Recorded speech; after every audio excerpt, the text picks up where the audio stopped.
रसिक मुरारी उदार अति मत्त गजहि उपदेश दियो। हमारे वृंदावन के एक बड़े दिव्य महापुरुष हुए हैं श्री रसिक मुरारी जी महाराज, जिनको रसिकानंद प्रभु कहा जाता है।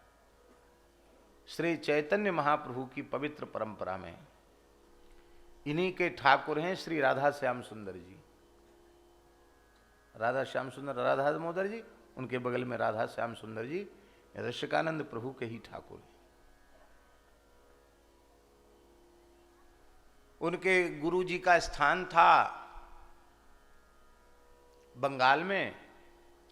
मुसलमानों का काल तो था ही, मुगल शासन था, तो वहाँ बंगाल का जो नवाब था, मुस्लिम नवाब, उसने ठाकुर जी की सारी भूमि को उसने छीन लिया था। पहले राजाओं ने, हिंदू राजाओं ने भूमि दी थी ठाकुर जी को, वो सब उसने छीन ली। अब हजारों की संख्या में गाय थी उन संत के पास, और संत भी बहुत थे, तो बड़े दुखी हो गए वो कि भगवान की वस्तु छिन गई, और फिर इतनी गाय, इतने संत, इतने ब्राह्मण, इनका क्या होगा। उन्होंने अपने शिष्य रसिक मुरारी जी को बुलवाया और वो वहाँ पहुँचे, तो बोले हम नवाब से बात करेंगे। तो नवाब बड़ा दुष्ट था, उसने क्या किया, उसके हाथी था, नवाब के हाथी बहुत विशेष हाथी था, और उस हाथी को नशा पिला के पागल कर दिया गया, और उस खूनी हाथी को इनके ऊपर छोड़ दिया गया।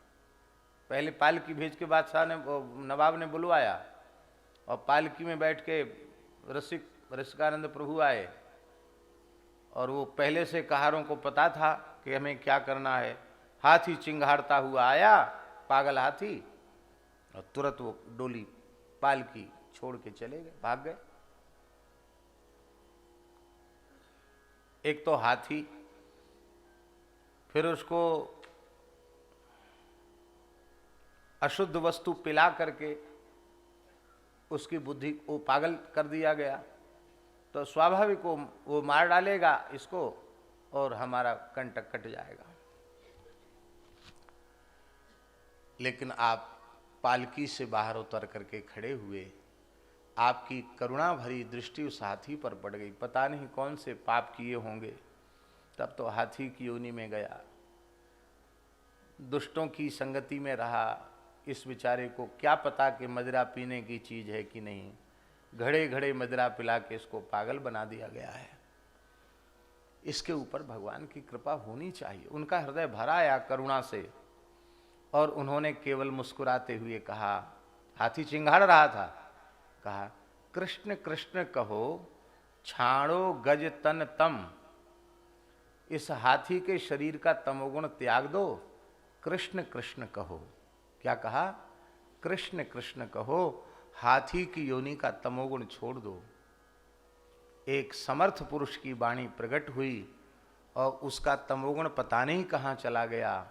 उस हाथी को कई जन्मों की सुधि आने लग गई, और अब वह रो पड़ा अपने पाप कर्मों की याद करके। उसको रोते हुए देखकर आपने बड़े स्नेह से उसके आंसू पोंछे, उसके सिर पर अपना हाथ पधराया और कहा, कोई बात नहीं, तुम्हें अपने किए हुए का पश्चाताप है तो तुम्हारे सब पाप अब नष्ट हैं। कृष्ण बड़े करुणामय हैं, भगवान पतित पावन हैं।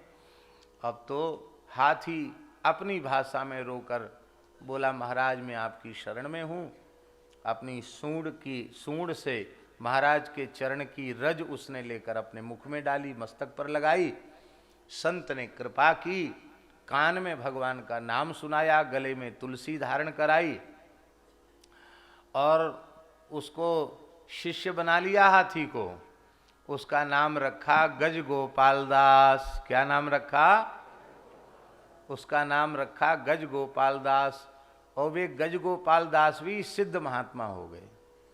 और एक विशेष बात है, वो जमात चलती थी ना रसिक मुरारी जी की, उस जमात का महंत भी उसी को बना दिया बाद में। बोले भाई महंत सबसे मजबूत होना चाहिए, तो किसी और साधु को महंत नहीं बनाया, उस गज गोपाल दास हाथी को ही जमात का महंत सब संप्रदाय के लोगों को बुलाकर चादर विधि उसी की कर दी। महंत जी महाराज, कहाँ है जमात के महंत, कौन है? बोले ये है महंत जी।